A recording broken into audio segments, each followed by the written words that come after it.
தட்டி பார்க்கறாங்க, தளர்ந்து போவாங்க. கொட்டி பார்க்கறாங்க, ஐயா நஷ்டப்பட்டு போவாங்க, ஐயா கஷ்டப்பட்டு போவாங்க. ஐயா கர்த்தர் சொல்றாரு, ஐயா உனக்கு திராட்சை தோட்டங்களை கொடுப்பே. மட்டுமல்ல, கர்த்தருடைய ஆவியானவர் இறங்குகிறார். நம்மை ஆண்டவர் கையில் 5 காசு கூட இல்லாம அப்படியே மாடி கட்டி கோடி கட்டி வாழ்ற கோடீஸ்வரனா மாத்துறார். Exact prophecy. இந்த வருஷம் அது நடக்கும்.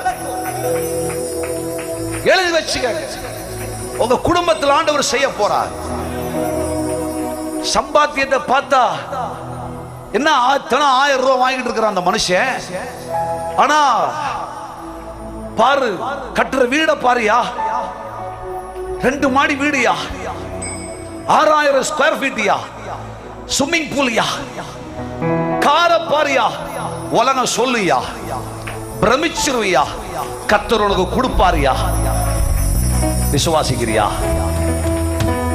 கைகளில் ஒன்றும் இல்லாதிருந்தும் நம்ம தொழிலை ஆண்டவர் ஆசீர்வதிக்கிறார், வியாபாரத்தை ஆசீர்வதிக்கிறார், நாம் செய்கிற காரியத்தை தேவன் ஆசீர்வதிக்கிறார், நன்மையினால் நம்மை நிரப்புகிறார்.